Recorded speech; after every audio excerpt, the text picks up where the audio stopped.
I think I've just scared my next guest. I've just told her I don't believe in. Don't worry. I don't believe it. Should we talk about it, though? A mum from Hertfordshire is helping hundreds of other mums relieve their stress and exhaustion. Tamara Don is a very experienced emotional freedom technique trainer. And she thinks that by watching a video for 5 minutes a day, she can help you have a calmer, happier, more productive life. I'm a bit unfair, Tamara. It's not that I don't believe in it. I think I'm sceptical, and that's okay. Sceptical is okay, and I guess you're here to convince me why I shouldn't be. First of all, what is EFT? Because I've seen the term a lot. I know friends who've done it. What does it involve? It stands for Emotional Freedom Techniques. It's also known as tapping, which was popularised by Paul McKenna. It's like acupuncture for emotions without the use of needles. So if you went to an acupuncturist, they'd be putting a needle in those points, and what you do is you actually tap on those points.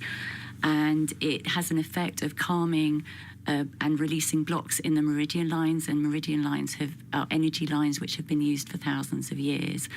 But in recent times, just in the last few years, there's been some great research that's been done on the benefits of EFT. And one recent one has shown that it actually reduces cortisol levels, which is the stress hormone, by 24%. And it's actually being used on the NHS in some areas to reduce anxiety. I know they're looking at it for post-traumatic stress, aren't they? They're considering that it's a possible option there. The terminology you use does feel a little bit over my head. So are we into the realms of chakras and channels, and is that where we're headed on this?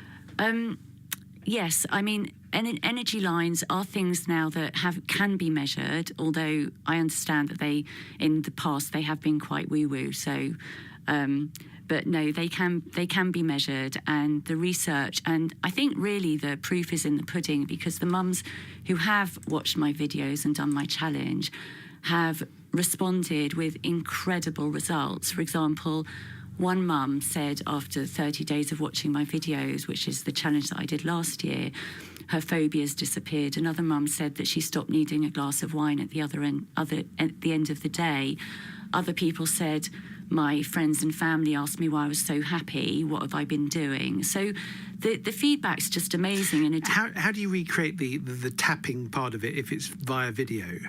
Well, they just watch me. So I do the tapping on myself. So, for example, I might be tapping under my eye, which nobody can see. And they watch me, and they do what I do, and they say what I say. And, just like that.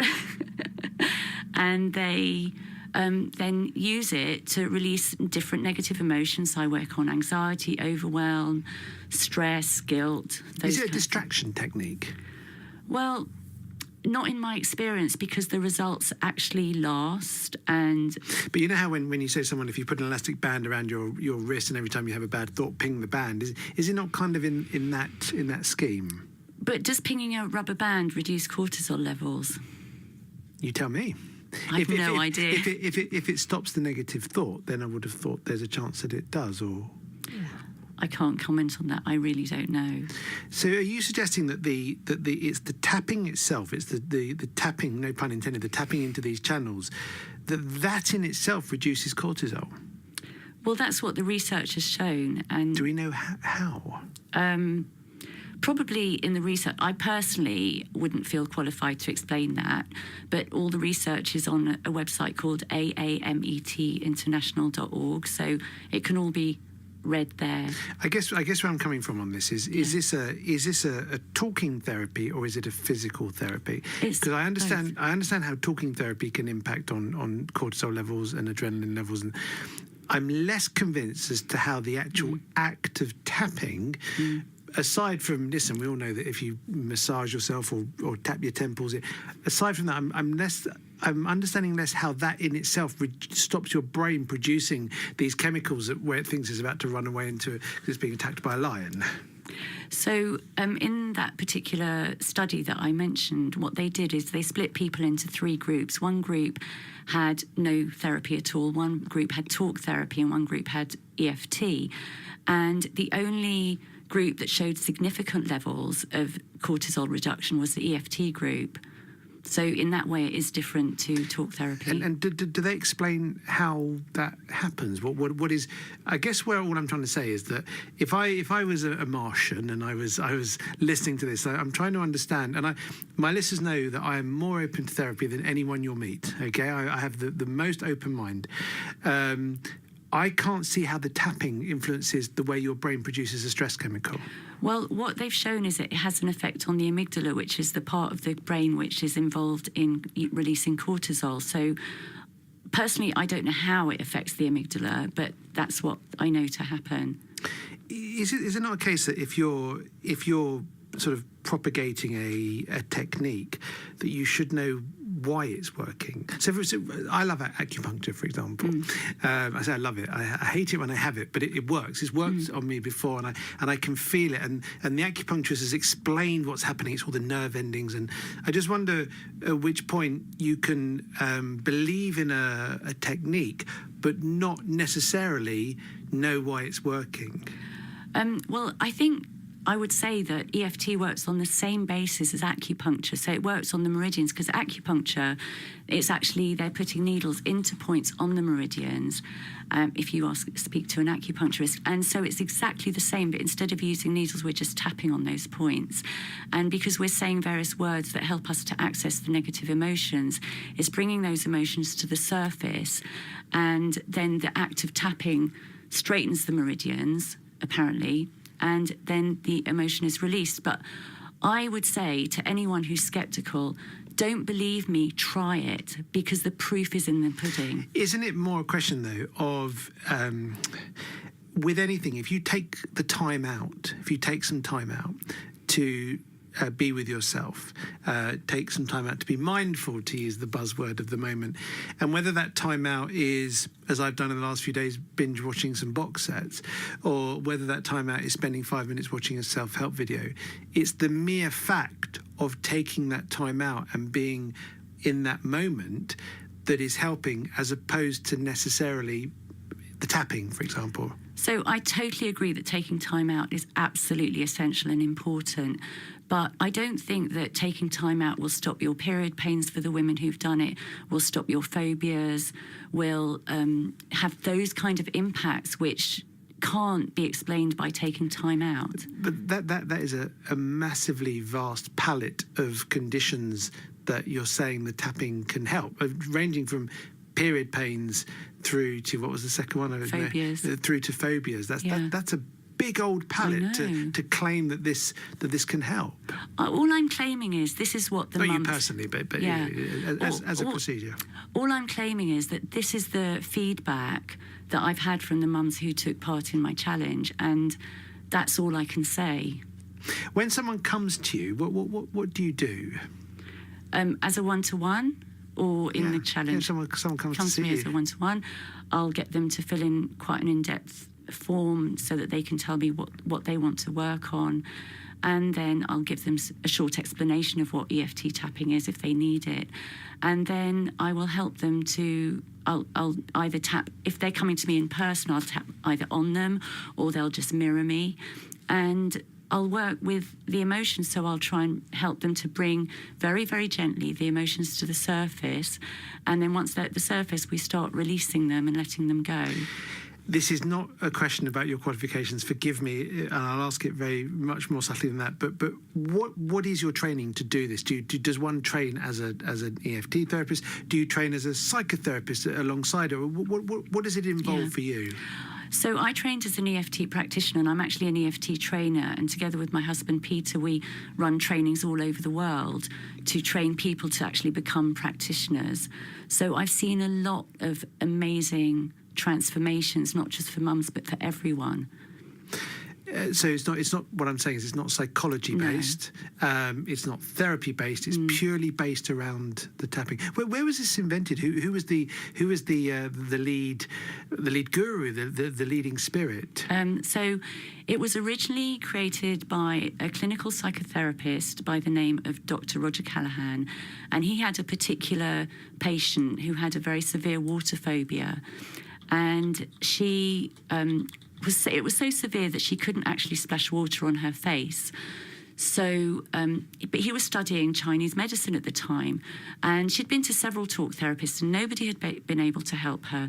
So he just had this moment of inspiration, and he said, well, why don't you try, where do you feel the anxiety about water in your body? And she said in her stomach. And he knew that the end of the stomach meridian was under the eye. So he got her to tap under her eye. And the story goes that her phobia disappeared. And he was as shocked as she was. And then he decided to try tapping under the eye with his other patients, which, needless to say, didn't work. But he then was very interested, and he researched different points or different sequence of points that help different negative emotions and release them. And one of his students was Gary Craig, and he said, well, why don't we tap on this finite number of points every time and see if that helps to release the negative emotions? And it did. So Gary Craig was actually an engineer with no psychotherapy training at all, and he created EFT as we know it today. It does just strike me that it's okay. It strikes me it's not grounded in science. Let's put it that way.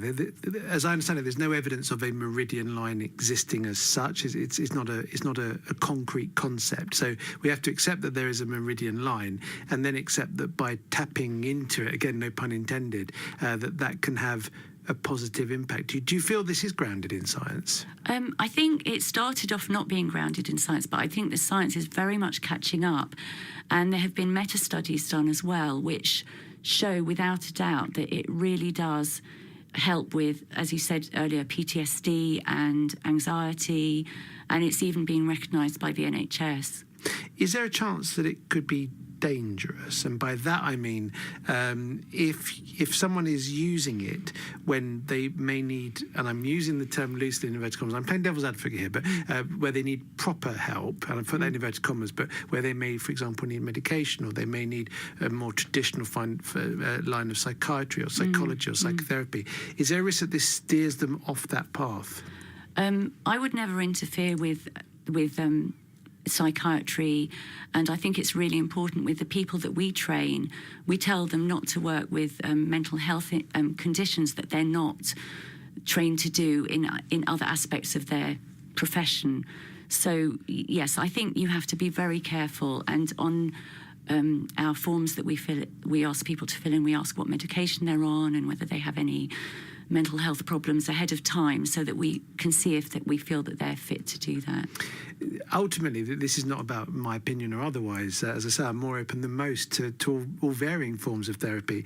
If you look online at the question of does EFT work, it's fair to say there's a fair body of opinion that suggests that it is a little bit flighty. What do you say to them?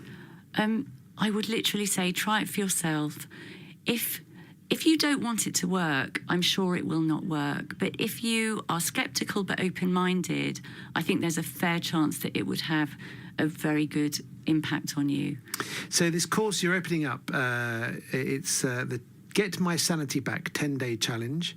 It starts next Monday. And if you want to find out more, you need to sign up, don't you, at www.getmysanityback.com, www.getmysanityback.com.